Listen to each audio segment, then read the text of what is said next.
ആ പിന്നെ നമ്മളെല്ലാവരും ഇന്ന് ഉച്ചയോടെ രാമപുരത്തിന് പുറപ്പെടും.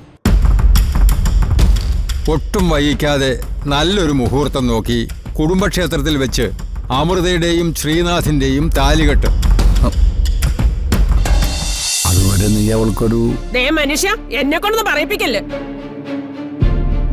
ഈ പറയുന്ന പോലെ അവള് നല്ലൊരു നിലയ്ക്ക് എത്തിയില്ലെങ്കിൽ കൊള്ളാവുന്ന വേറൊരു പയ്യനെ കണ്ടുപിടിച്ച് നടത്തി കൊടുക്കാൻ നിങ്ങളെ കൊണ്ട് പറ്റുമോ? രാപ്പകലില്ലാതെ കുറെ കാലമായി പപ്പട ലോട്ടറി ഒക്കെ വിൽക്കുന്നുണ്ടല്ലോ. എന്നിട്ട് എന്തെങ്കിലും കീരവിത്ത് സമ്പാദിക്കാൻ നിങ്ങളെ കൊണ്ട് പറ്റിയോ? ഈ കിടക്കുന്ന റോൾഡ് ഗോൾഡിന്റെ മാലയില് വെറും 1/4 ഗ്രാമിന്റെ ഒരു സ്വർണ്ണ താലിയെങ്കിലും ഇടാൻ ഈ കാലത്തിനിടയ്ക്ക് നിങ്ങളെ കൊണ്ട് പറ്റിയോ? സഹകരണ ബാങ്കിൽ നിന്ന് 50,000 രൂപയുടെ ലോൺ എടുക്കാൻ പോയ നിങ്ങളുടെ തലയ്ക്ക് മുകളിൽ ഇപ്പൊ 5 ലക്ഷം രൂപയുടെ ബാധ്യതയാ ഉള്ളത്. മനഃപൂർവ്വമല്ലല്ലോ സുധേ. അയാൾ എന്നെ അങ്ങനെ പറ്റിക്കുമെന്ന് ഞാൻ വിചാരിച്ചോ? നിങ്ങൾക്കേ വിവരവും വിദ്യാഭ്യാസവും ഇല്ലാത്തതിന്റെ നഷ്ടം മുഴുവൻ അനുഭവിക്കുന്ന ഞാനും എന്റെ പിള്ളേരുവാ. എല്ലാം പോട്ടെ, കുടുംബ സ്വത്തായിട്ട് കിട്ടേണ്ട വല്ലതും നിങ്ങൾക്ക് കിട്ടിയോ? അതും നിങ്ങളുടെ അനിയത്തിവൻ തട്ടിയെടുത്തോണ്ട് പോയി.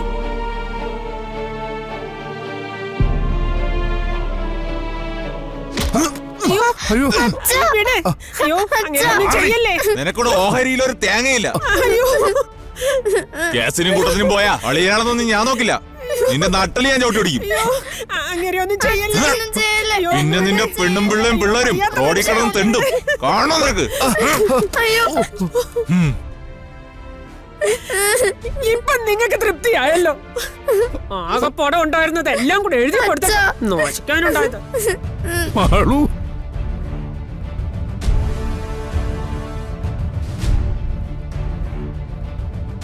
വലിയ വിശ്വാസമായിരുന്നല്ലോ നിങ്ങക്ക് അനിയത്തിയെ.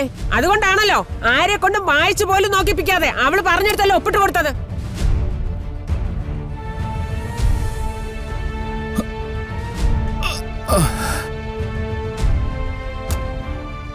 സുധേ, വിദ്യാഭ്യാസമില്ലാതെ പോയതിന്റെ ഒരുപാട് ദുരനുഭവങ്ങൾ എനിക്കുണ്ടായിട്ടുണ്ട്.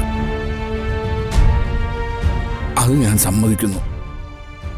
എൻ്റെ മക്കൾക്ക് ആ ഗതി വരരുതെന്ന് ആഗ്രഹിച്ചിട്ടാ അവരെങ്കിലും പഠിച്ചോട്ടെ എന്ന് ഞാൻ പറയുന്നത്. അതുകൊണ്ട് നമുക്ക് നഷ്ടപ്പെട്ടത് വല്ലതും തിരിച്ചു കിട്ടുമോ? നിങ്ങളെ കൊണ്ട് കൂട്ടിയാ കൂടാത്ത കാര്യങ്ങളില് ഒരു പരിഹാരം വരുമ്പോ എന്തിനാ നിങ്ങളിങ്ങനെ ഇടം തിരിഞ്ഞു നിൽക്കുന്നത്? നിങ്ങൾക്ക് ബുദ്ധിയില്ല, ജീവിക്കാനും അറിയില്ല. നല്ലൊരു തീരുമാനം എടുക്കാനുള്ള അവസരമാണ് നിങ്ങളുടെ മുമ്പിൽ വന്നിരിക്കുന്നത്. ഇട്ട് മൂടാൻ പണമുള്ള കൂട്ടരാ. എല്ലാ ദുരിതങ്ങളിൽ നിന്ന് ഈ കുടുംബത്തെ കരകയറ്റാനുള്ള ഒരു അവസരമാ. രക്ഷപ്പെടാൻ ദൈവം ഓരോരുത്തർക്കും ഓരോ അവസരം കൊടുക്കും. അത് കണ്ടില്ലെന്ന് വെച്ചാ പിന്നെ ഒരിക്കലും കിട്ടത്തില്ലേ? മാളവും കുമാറുമായിട്ടുള്ള കല്യാണത്തിന്റെ ചെലവ് പോലും നമ്മൾ നോക്കേണ്ടി വരത്തില്ല രവിയേട്ടാ. പോരാത്തതിന് 5 പൈസ അവർക്ക് സ്ത്രീധനവും വേണ്ട. മാളു ഈ കല്യാണത്തിന് സമ്മതിച്ച അതുകൊണ്ട് ഈ കുടുംബം മുഴുവനും രക്ഷപ്പെടും. അത് മാത്രമല്ല, പിന്നീട് അങ്ങോട്ട് നമ്മളുടെ കുടുംബത്തിന്റെ എല്ലാ കാര്യങ്ങളും അവര് നോക്കിക്കൊള്ളാന്ന് പറഞ്ഞിട്ടുണ്ട്. ഇത്രയും ഭാഗ്യം ആർക്ക് കിട്ടും? പിന്നെ നല്ല തങ്കപ്പെട്ട ചെറുക്കനും. അങ്ങനെ ഒരു ഭർത്താവിനെ അല്ലേ ഏത് പെണ്ണും കൊതിക്കുന്നത്?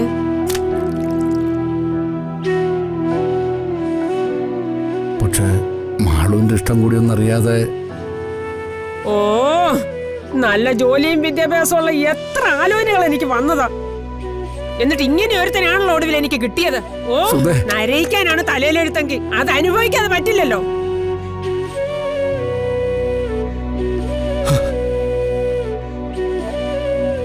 ഈശ്വരാ,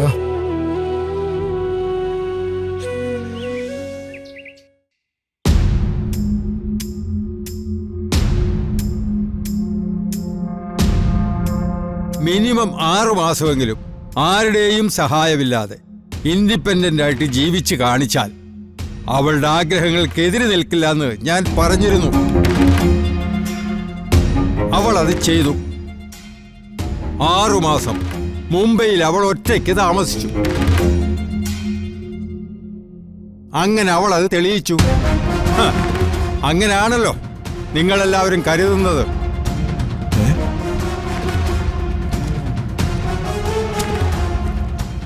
6 മാസം അമ്മു മുംബൈയിൽ താമസിച്ചതിന്റെ കണക്കുകളാണിത്. എന്നാടാ ഇത് നോക്ക്. ഡ്രൈവർക്കും 2 തരം ഭക്ഷണം പാകം ചെയ്യാൻ നിർത്തിയ പാചകക്കാർക്കും, പേഴ്സണൽ കാര്യങ്ങൾ നോക്കാൻ നിർത്തിയ ആയയ്ക്കും, ക്ലീനിങ് സ്റ്റാഫിനും, വലിയ അപ്പാർട്ട്മെന്റിന്റെ വാടകയ്ക്കുമൊക്കെയായി അമ്മു ചിലവാക്കിയ തുകയാണിത്. ആ തുകയെ നീയൊന്ന് ഉറക്കെ വായിക്ക. 17.5 ലക്ഷം രൂപ.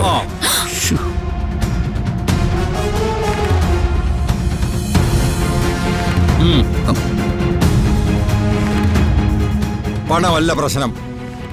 അമ്മു ഇപ്പോഴും നിന്നടുത്ത് തന്നെ നിൽക്കുന്നു എന്നുള്ളതാണ് പ്രശ്നം. അതിന്റെ തെളിവുകളാണ് ഈ കണക്കുകൾ. സെൽഫ് ഡിപ്പെൻഡൻസ് അഥവാ സ്വയം പര്യാപ്തത എന്ന വാക്കിന്റെ അർത്ഥം എന്താണ്? സ്വന്തം കാര്യങ്ങൾ സ്വയം ചെയ്യാൻ പഠിക്കുക, ചെയ്യുക. അമൃത തെളിയിച്ചത് അവൾ ഒട്ടും സെൽഫ് ഡിപ്പെൻഡന്റ് അല്ല എന്നുള്ളതാണ്.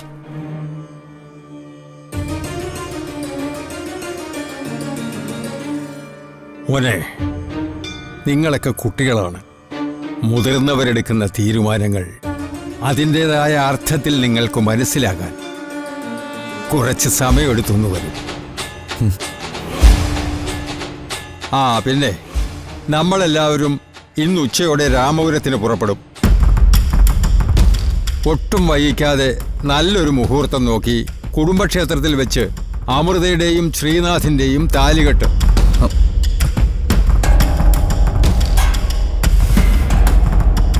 മുത്തശ്ശ, അത് ഇനി ഇതിനകത്തൊരു ചർച്ച വേണ്ട. അപ്പോ എല്ലാം പറഞ്ഞതുപോലെ. രാജേട്ടാ,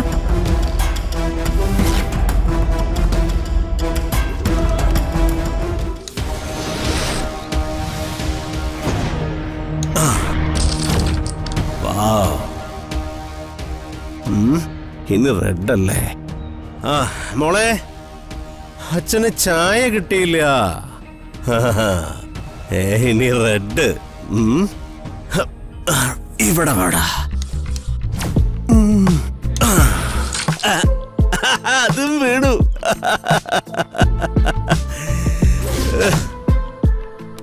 ഓ എന്റെ ഈശ്വര.